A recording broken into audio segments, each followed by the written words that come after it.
Hello दोस्तों, welcome to my YouTube channel Crazy Designs. आज के इस फोटोशॉप ट्यूटोरियल में हम सीखेंगे हम किस तरह से अपने किसी इमेज को टेक्स्ट पोर्ट्रेट में क्रिएट कर सकते हैं। जैसे कि इस वक्त आप अपनी स्क्रीन पर देख सकते हैं, मैं आपको दिखाता हूँ ये इमेज ओरिजिनल किस तरह का था। ये देखिए बिफोर एंड आफ्टर। तो हम किस तरह से ये क्रिएट कर सकते हैं, चलिए देखते हैं। इस इफेक्ट के लिए मैं ये वाला इमेज यूज कर रहा हूँ, आप कोई भी इस तरह का इमेज यूज कर सकते हैं। और इसके अलावा मैं ये एक पेपर इमेज यूज कर रहा हूँ जो पेपर टेक्सचर है। इन दोनों का लिंक भी मैं डिस्क्रिप्शन में दे दूंगा। अगर आप सेम इमेज यूज करना चाहते हैं प्रैक्टिस के लिए तो आप वहां से डाउनलोड कर सकते हैं। फर्स्ट स्टेप में हम इस टॉप वाली लेयर को हाइड ही रखेंगे और इस बॉटम वाली लेयर की 2 कॉपीज और बनाएंगे। कंट्रोल जे प्रेस करते हैं अपने कीबोर्ड से और इसकी 2 और कॉपी बना लेंगे। टॉप वाली जो 2 लेयर्स हैं इनको हम हाइड कर देते हैं और नीचे वाली लेयर को सिलेक्ट करने के बाद इसमें हम ग्रे कलर फिल करेंगे जो कि 50% ग्रे होगा। 50% ग्रे फिल करने के लिए आप अपने कीबोर्ड से शिफ्ट बैकस्पेस प्रेस कीजिए या आप यहाँ से एडिट में जाएंगे और यहाँ से आप यूज़ कर सकते हैं फिल। यहाँ आने के बाद आप कंटेंट्स में यहाँ देख सकते हैं 50% ग्रे सिलेक्ट है पहले से।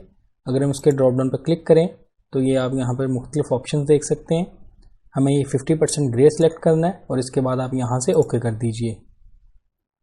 नेक्स्ट स्टेप में हम इस टॉप वाली लेयर को सिलेक्ट करेंगे। इससे जो ऊपर लेयर है इसको हम विजिबल करेंगे और एक्टिव करेंगे। इसको एक्टिव करने के बाद हम इस वाले सब्जेक्ट की एक सिलेक्शन बनाएंगे जो कि वुमेन का सब्जेक्ट है, यानी वुमेन की इमेज की सिलेक्शन बनाएंगे। इसके लिए मैं यहाँ से कोई सिलेक्शन टूल सेलेक्ट करता हूँ और थोड़ा जूम कर लेते हैं।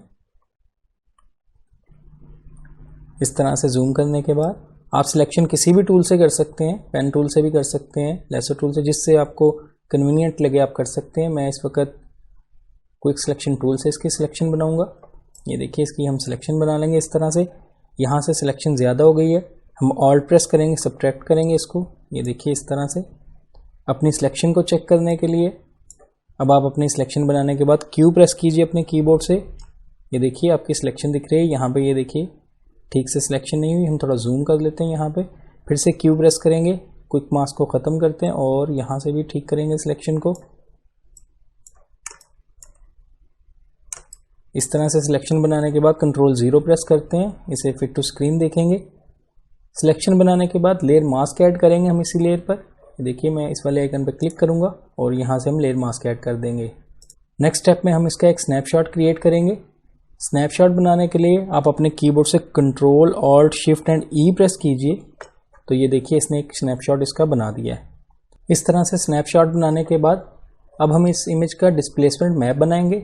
डिस्प्लेसमेंट मैप हम बाद में यूज़ करेंगे जब हम इसको इफेक्ट क्रिएट करेंगे, मैं आपको साथ साथ बताता रहूँगा। डिस्प्लेसमेंट मैप बनाने के लिए हम इसी लेयर को सिलेक्ट रखते हुए यहाँ से इस वाले आइकन पर क्लिक करेंगे और यहाँ से यूज़ करेंगे डुप्लीकेट लेयर। यहाँ इस पैनल में आने के बाद आप डॉक्यूमेंट में क्लिक कीजिएगा, यहाँ पे न्यू सेलेक्ट कीजिए और यहाँ इसका हम नाम देंगे डिस्प्लेसमेंट ही मैं इसका नाम देता हूँ और यहाँ से ओके कर देंगे। ये देखिए ओके करते उसने एक न्यू डॉक्यूमेंट क्रिएट कर दिया है उसी फाइल का। अब हम इस फाइल को सेव करेंगे। इससे पहले हमें इसको डीसैचुरेट करना है। डीसैचुरेट डायरेक्टली करने के लिए आप अपने कीबोर्ड से control shift and you press करेंगे। तो ये देखिए ये डीसैचुरेट हो चुका है इमेज। डीसैचुरेट करने के बाद अब हम यहाँ से जाएंगे फिल्टर में, ब्लर, और यूज़ करेंगे गॉसियन ब्लर। गॉसियन ब्लर हम यहाँ पे 2 पिक्सल देंगे और इसके बाद हम यहाँ से ओके कर देंगे। अब हम इस वाली फाइल को सेव करेंगे। आप अपने कीबोर्ड से कंट्रोल एस प्रेस कीजिए या आप यहाँ से फाइल में जाएं और यहाँ से आप सेलेक्ट कीजिए सेव। अब हम इसको सेव करेंगे। मैं यहाँ इसको डेस्कटॉप पे सेव कर देता हूँ क्योंकि हमें बाद में इसको ईजी एक्सेस चाहिए, फ़ौरन से यूज़ करना होगा। डिस्प्लेसमेंट मैंने इसका पहले से नाम रख दिया था और इसको हम यहाँ से सेव कर देंगे। आपको ये मैसेज आएगा, आप यहाँ से ओके कर दीजिएगा और इस फाइल को फ़िलहाल के लिए हम बंद कर देंगे। यहाँ वापस आने के बाद हमने ये जो इसका स्नैपशॉट क्रिएट किया था हम इसको डिलीट कर देंगे। हमें इसकी ज़रूरत नहीं है क्योंकि हमने इसको डिस्प्लेसमेंट मैप बनाने के लिए क्रिएट किया था। अब हम इसको यूँ ड्रैग करते हुए डिलीट कर देंगे। इसके बाद हम इस मेन वाली लेयर को फिर से सिलेक्ट करते हुए इसको भी डीसैचुरेट करेंगे। इसके लिए हम शॉर्टकट की यूज़ करेंगे, control shift and you press करेंगे। तो ये देखिए डीसैचुरेट हो चुका है। डीसैचुरेट करने के बाद हम इसका ब्लेंडिंग मोड भी चेंज करेंगे। हम यहाँ नॉर्मल पर क्लिक करेंगे और हम यहाँ से यूज़ करेंगे सॉफ्ट लाइट। नेक्स्ट स्टेप में हम इस टॉप पेपर वाली लेयर को सिलेक्ट करेंगे और इसको यहाँ से अनहाइड करेंगे अनहाइड करने के बाद हम इसको यूँ ड्रैग करेंगे और इस इमेज से ऊपर ले आएंगे। यहाँ लाने के बाद हम यहाँ से इसका ब्लेंडिंग मोड भी चेंज करेंगे। यहाँ नॉर्मल पे क्लिक करेंगे और यहाँ से हम यूज़ करेंगे ओवरले। इसके बाद हम यहाँ पे एक न्यू लेयर ऐड करेंगे, इसी लेयर से नीचे लेयर ऐड करने के बाद आप कंट्रोल प्रेस करते हुए इस न्यू लेयर वाले आइकन पर क्लिक करेंगे तो नीचे लेयर ऐड होगी। नीचे लेयर ऐड करने के बाद हम यहाँ पे टेक्स्ट ऐड करेंगे इस लेयर पर। इसके लिए आप अपने कीबोर्ड से टी प्रेस कीजिए या आप यहाँ से भी टाइप टूल सेलेक्ट कर सकते हैं। टाइप टूल सेलेक्ट करने के बाद यहाँ टॉप पे इसकी कुछ प्रॉपर्टीज़ हैं। इसका आप फ़ॉन्ट कोई भी रख सकते हैं। मैं फ़िलहाल जो यूज़ कर रहा हूँ वो MT मेट्रो स्क्रिप्ट के नाम से फ़ॉन्ट है। नॉर्मल इसका हम ब्लेंडिंग मोड रखेंगे। 35 पॉइंट्स इसके मैं साइज़ रखूँगा और इसके अलाइनमेंट में लेफ़्ट रख रहा हूँ। आप अपने मुताबिक इसका फ़ॉन्ट भी चेंज कर सकते हैं और साइज़ भी कम या ज़्यादा रख सकते हैं। इसका कलर हम यहाँ पर क्लिक करेंगे और यहाँ से डार्क ब्राउन यूज़ करेंगे। ऑलमोस्ट मैं ये देखिए यहाँ पे रखता हूँ और इसके बाद ओके कर देंगे। अब हम यहाँ पे ड्रैग करेंगे एक टेक्स्ट बॉक्स इस तरह से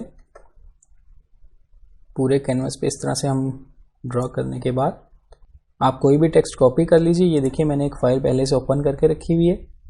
मैं कंट्रोल A प्रेस करता हूँ। कोई भी आप टेक्स्ट कॉपी कर सकते हैं। मैं यहाँ से कंट्रोल C प्रेस करूँगा, कॉपी करूँगा और यहाँ वापस आने के बाद कंट्रोल V से इसको पेस्ट कर देंगे। इसको फिल करने के लिए मैं फिर से कंट्रोल V प्रेस करूँगा और एक दफ़ा फिर करूँगा। इससे ये होगा कि हमारा कैनवस फिल हो जाएगा। इसको फिल करने के बाद हम यहाँ से अपने कैरेक्टर पैनल को ओपन करेंगे। अगर आप इसकी कम या ज़्यादा कुछ करना चाहते हैं तो यहाँ से भी कर सकते हैं। मैं इसको यहाँ से बोल्ड भी कर देता हूँ थोड़ा सा। बोल्ड करने के बाद आप इसकी लीडिंग कम या ज़्यादा यहाँ से कर सकते हैं। मुझे लगता है मुझे इसकी थोड़ी सी कम करनी चाहिए। मैं ऑलमोस्ट इसको यहाँ पे रखता हूँ, 38 कर देता हूँ। अब हम इस कैरेक्टर पैनल को यहाँ से बंद कर देंगे।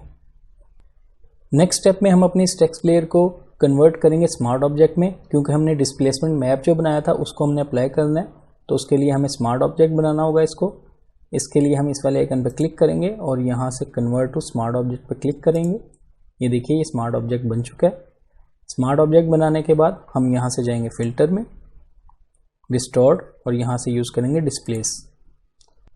यहाँ डिस्प्लेस में आने के बाद हॉरिजेंटली स्केल 15, वर्टिकल स्केल भी आप 15 रखेंगे। स्ट्रेच टू फिट को आप चेक रखिएगा और इसके बाद रिपीट एज पिक्सल को भी चेक रखिएगा और इसके बाद आप यहाँ से ओके कर दीजिएगा। ओके करने के बाद वो आपसे लोकेशन पूछेगा उस फाइल की जो हमने डिस्प्लेसमेंट मैप बनाया था। ये देखिए मैंने डेस्कटॉप पे सेव किया था तब। इसको मैं सिलेक्ट करूँगा और यहाँ ओपन पे क्लिक कर देंगे।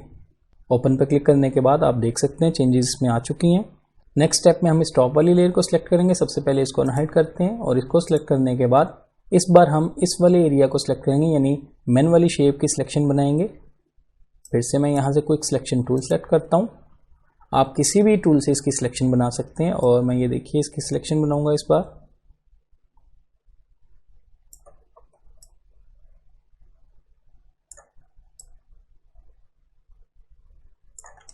ये देखिए अगर बाहर चली गई है मेरी सिलेक्शन तो मैं इसको ऑल्ट प्रेस करते हुए सब्ट्रैक्ट करूँगा, माइनस करेंगे यानी।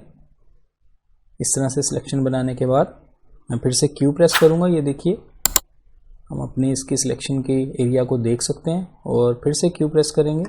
आप इस सिलेक्शन को बेहतर बनाने के लिए सिलेक्ट एंड मास्क पे भी क्लिक कर सकते हैं और यहाँ आने के बाद आप इसके स्मार्ट रेडियस को चेक कर दीजिए और इसके बाद डिकॉन्टिमिनेट कलर्स को चेक करने के बाद इसके अमाउंट को 90 to 100% रखिएगा। मैं 100% रखता हूँ और new layer with layer mask के साथ आप यहाँ से ओके कर दीजिए। आप देख सकते हैं उसने न्यू लेयर के साथ लेयर मास्क भी ऐड कर दिए। लास्ट स्टेप में हम अपनी इस लेयर में ड्रॉप शैडो ऐड करेंगे। आप इसी लेयर को सिलेक्ट रखिए और इस ब्लैंक एरिया पर डबल क्लिक कीजिएगा। यहाँ से हम आ जाएंगे लेयर स्टाइल में। यहाँ आने के बाद हम यहाँ से सिलेक्ट करेंगे ड्रॉप शैडो। ड्रॉप शैडो को सिलेक्ट करते ही यहाँ पे इसकी कुछ प्रॉपर्टीज़ हैं। ब्लेंडिंग मोड हम इसका मल्टीप्लाई रखेंगे, कलर हम इसका ब्लैक रखेंगे। ओपेसिटी को मैं यहाँ से इंक्रीज़ करूँगा, 32% कर देता हूँ। एंगल को हम यहाँ पे 30% रखेंगे, यानी 30 डिग्री रखेंगे। डिस्टेंस को भी हम इंक्रीज़ करेंगे, 40 पिक्सल्स कर देंगे और साइज़ को मैं 35 पिक्सल्स रखूँगा और इसके बाद हम यहाँ से ओके कर देंगे। ड्रॉप शेडो अप्लाई करने के बाद अब आप देख सकते हैं हमारा टेक्स्ट पोर्ट्रेट क्रिएट हो चुका है। इस तरह इन स्टेप्स पे अमल करते हुए आप भी बहुत आसानी से इस तरह का पोर्ट्रेट क्रिएट कर सकते हैं। आई होप आपको आज का ट्यूटोरियल अच्छा लगा होगा। वीडियो पसंद आई तो लाइक कीजिए, मेरे चैनल को सब्सक्राइब कीजिएगा। मिलते हैं नेक्स्ट वीडियो में एक न्यू ट्यूटोरियल के साथ। Thank you.